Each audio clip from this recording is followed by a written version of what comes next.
William Burke and William Hare were body snatchers who then turned to murder for profit. Originally from Ireland, they applied the grisly trade in Scotland, Edinburgh. Due to social and religious reasons, bodies for medical studies were of limited supply. In 1751, the British government passed the Murder Act. This denied a burial for any executed prisoners.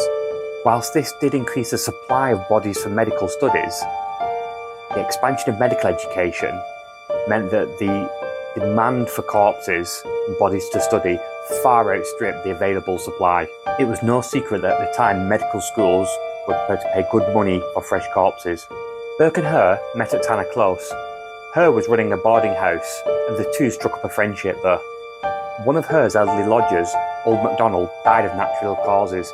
He left a debt of £4 behind. He switched the body in the coffin and filled it with wood to weigh it down, and would later go on to sell the pensioner's body. It was purchased by Professor Robert Knox, who ran an anatomy school in Edinburgh. The price of a fresh corpse was £7.10, which is approximately £508 in today's money. Not a bad profit. Not content for waiting for people to die, Burke and Hare decided to facilitate this process. They'd gone to kill 16 people. The victims were usually lodgers at Hare's boarding house. They were plied with alcohol.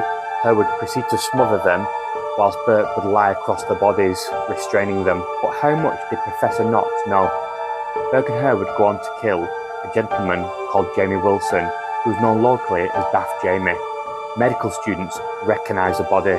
However, following on from this, Knox quickly dissected this body. They were eventually caught when other lodgers found the body of Marjorie Doherty under a bed. Both arrested. Hare turned king's evidence against Burke and would testify against him at trial. Burke would ultimately pay the price for everyone's involvement at the end of the rope. He was hanged on the 28th of January, 1829. His body was donated to the medical school where he was dissected. An ironic ending, don't you think?